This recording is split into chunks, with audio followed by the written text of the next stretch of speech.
يا أيها الذين آمنوا كتب عليكم الصيام كما كتب على الذين من قبلكم لعلكم تتقون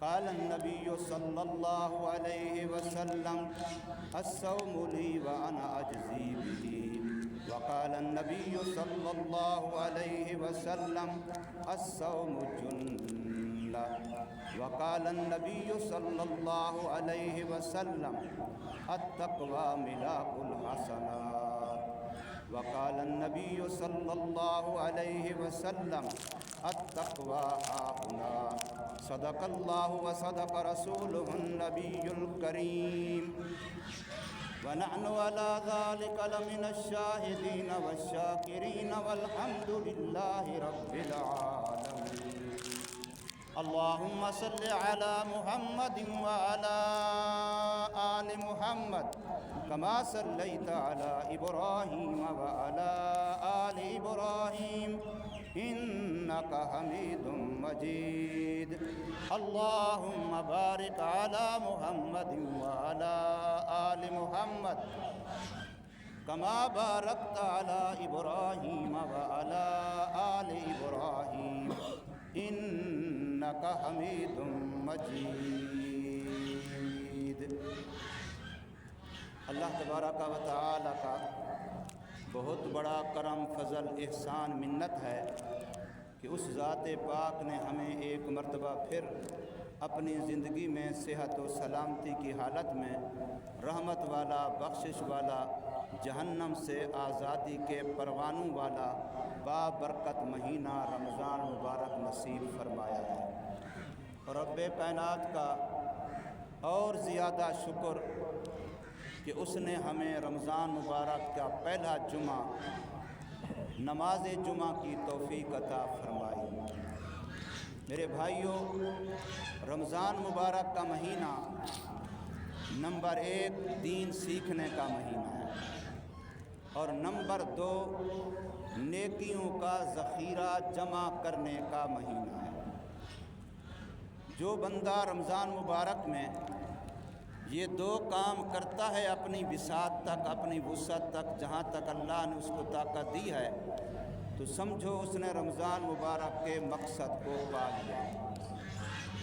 حضرت آدم علیہ السلام تمام نبیوں میں سے پہلے نبی ہیں اور حضرت محمد کریم صلی اللہ علیہ وسلم تمام نبیوں میں سے آخری نبی ہیں۔ 1,00,000 کم و بیش 24,000 انبیاء، سب نبیوں کو جس نبی کو بھی اللہ نے جو دین دیا ہے، جو شریعت دی ہے، جو وحی دی ہے، جو کتاب دی ہے، جو صحیفہ دیا ہے، وہ رمضان مبارک میں دیا ہے۔ کسی نبی کو بھی دین رمضان کے علاوہ کسی اور مہینے میں نہیں ملا۔ یہ اشارہ ہے اللہ کی طرف سے کہ رمضان مبارک کا مہینہ دین سیکھنے کا مہینہ ہے۔ آدم علیہ السلام کو دین دیا، اس لیے دیا کہ اپنی امت کو سکھاؤ۔ ابراہیم علیہ السلام کو دین دیا تو اس لیے دیا کہ اپنی امت کو سکھاؤ۔ حضرت نوح علیہ السلام کو دین دیا، اس لیے دیا کہ اپنی امت کو سکھلاؤ۔ حضرت موسیٰ علیہ السلام کو دین دیا، مقصد یہی تھا کہ اپنی امت کو سکھلاؤ۔ حضرت عیسیٰ علیہ السلام کو دین دیا، کتاب دی، مقصد یہی تھا کہ اپنی امت کو سکھاؤ۔ حضور صلی اللہ علیہ وسلم کو اللہ تبارک و تعالی نے امام الانبیاء بنایا، سرتاج انبیاء بنایا، فخر رسول بنایا، سید الرسل بنایا، اور آپ صلی اللہ علیہ وسلم کو کتاب قرآن مجید عطا فرمائی۔ تو خود قرآن کہتا ہے شہر رمضان الذی انزل فیہ القرآن، رمضان کا وہ مہینہ ہے جس میں اللہ نے قرآن کو اتارا۔ قرآن کو اترنے کی ابتدا بھی رمضان میں ہوئی ہے اور قرآن کے اترنے کی انتہا بھی زیادہ تر رمضان میں ہوئی ہے۔ تو رمضان وہ مہینہ ہے جو اللہ نے دین کے لیے، علم وحی کے لیے، شریعت کے لیے چنا ہے۔ تو اس مہینے میں ہمیں اللہ کے قرآن سے دوستی لگانی ہے۔